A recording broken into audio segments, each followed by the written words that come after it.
Since Seat launched the Leon in 1999, they sold more than 2 million units of that car worldwide. And with this, the Leon is one of the success stories of the brand Seat. Now they present the fourth generation of the car, and we now have a closer look what is new with the new Seat Leon.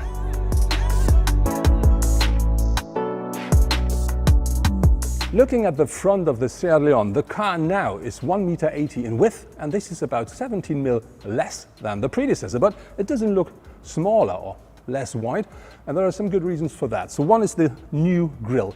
You may know or remember the shape from the Seat Tarraco, but this one here is a lot flatter, wider, and that really gives the car a lot of power at the front. Another very important thing is the new shape here with the bonnet, which goes down into the car and really gives the car extra dynamic. Very important down here, these small bits and pieces you see, they not only work regarding to the aerodynamics, you can also change them easily, piece by piece, and that makes an accident a lot cheaper because you don't always have to change the whole bumper.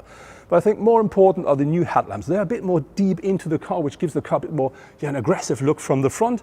And I think important to know is they always come as standard in LED technology, but you can have a bit more of technique if you want, and that then is called the full LED package. Looking at the side of the new Leon, the first thing that catches your eyes is the new bonnet, which is a bit more longer than what the predecessor, and I think it looks a lot flatter. And that ends here at the bit steeper front window. Important to know is that the Leon comes as standard on 16-inch wheels, but you can have 17-inch with the Avar trim level, or you can order up to 18-inch. The car has grown a lot, so now it's 4.37 meters in length, which gives it about 9 centimeters more than the predecessor, but I think more important is we do find 5 centimeters more regarding to the wheel base, and that means we do have a lot more space at the interior. Looking at the design on the side, you find less lines, so the car is a lot cleaner than the predecessor, but you still find that one up here, very important for Seat, and that one down there, which gives the car a bit more of power. And the line here that really ends at the typical Seat Leon end, so we have this line here, which then runs into the taillights of the car. The new Seat Leon offers as much space as the predecessor. I think maybe a bit more. So even as a tall person like I am, you do really sit very comfortably here at the front, which means for driver and co-driver, absolutely fine. On top of this, you can, yes, adjust the steering wheel the way you want as you used to with the predecessor, but the steering wheel is new. It's new, so you have buttons here, completely new style. Left-hand side is more for the speed control and for the assistance and safety systems. Right-hand side is more to work with the infotainment and with your new full digital cockpit, which is an optional feature, so as standard you will not find it, but you can have a 10.25-inch full digital cockpit, which looks very, very nice. On top of this, the car now offers an 8-inch touchscreen for the infotainment as standard, but up to 10, which is mounted in here. And that really is very nice. It offers you loads of extra information, loads of very nicely presented stuff. Important to know is you do not find any more buttons and knobs in the car, which means when you have this system on board, everything goes through that big screen here. Also the air condition, but you do find on top, as with the new Volkswagen Golf, this sensor based system down here where you can slide and where you can just work with the heating and where you can zoom in and out and all that stuff. On top of this, you do of course not find any knobs anymore regarding to the control of your light. This is the same as with the Golf. It looks exactly the same here at left under the steering wheel, and when you drive the automatic version you do not find a standard gear shifter anymore. You will have this small shift by wire one, but this one then provides you with extra compartment space, so not very bad. Regarding to the compartment based space, you do find the optional wireless charging here at the front, and so the system then offers you on top, of course, Android Auto and Apple CarPlay, and that wirelessly if you want. But if you need a cable, you have to know you can only use USB-C ports here in that car. Very important with that car is when you look at the shape of the car, it looks a lot wider, a lot more, more modern.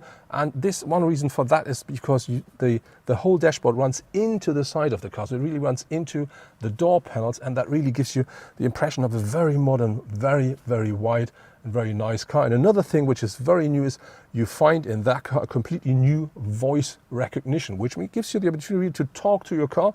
And if you want to start that one, you just have to say hola, hola.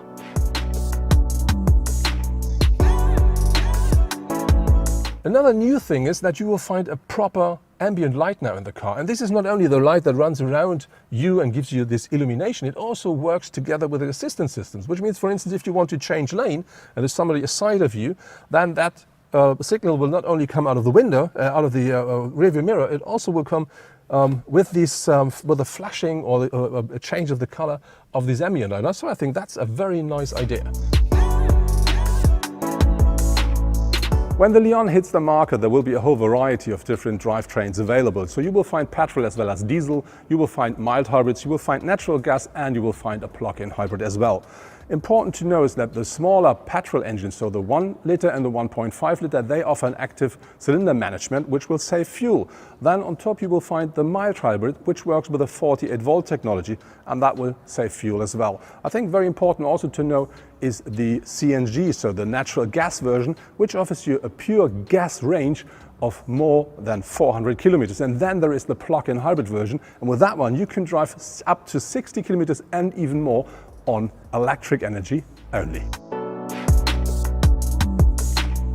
Gear shifting will work either with a manual gearbox or with a DSG, and some of the cars will be available with 4-drive, so the 4-wheel drive of SEAT.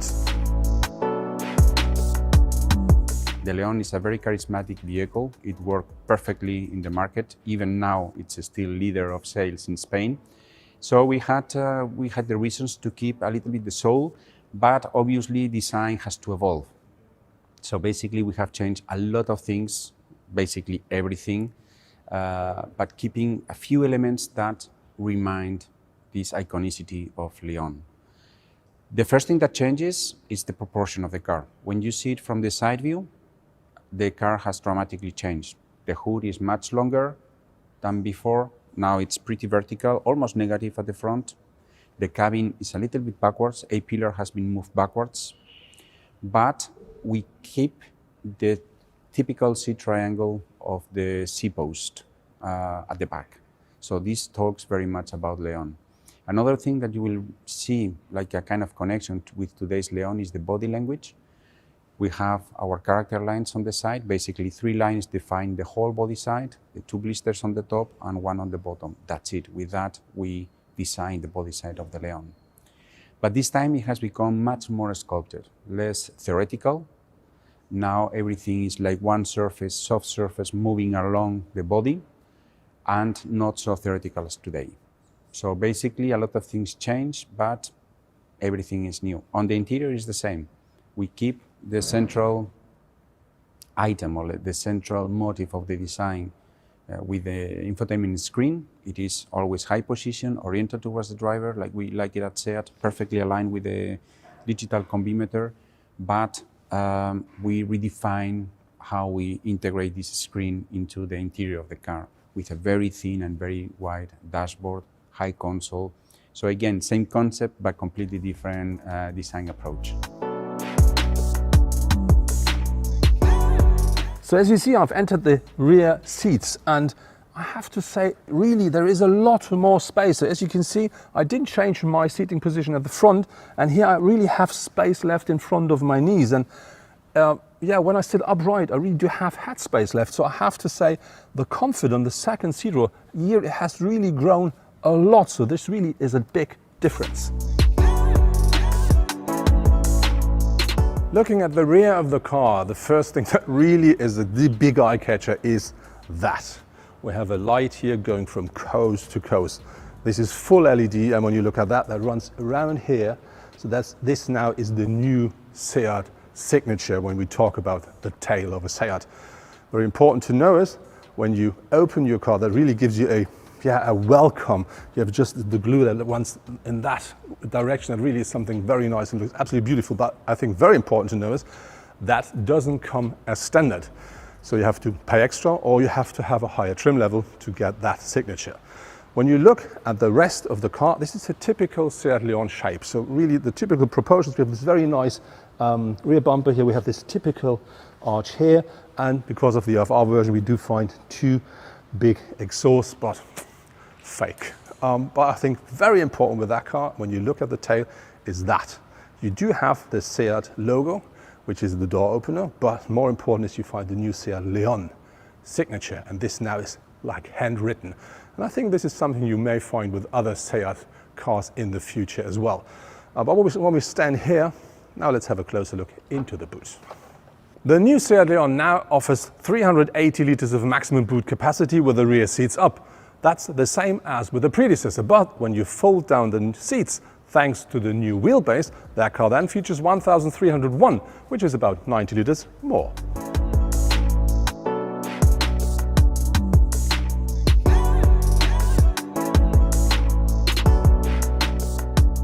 That's it from the new Seat Leon, the 4th generation. What I really do like with the cars, when you look at the front, it looks a lot more aggressive, a lot more muscular, and I think a lot more modern as well.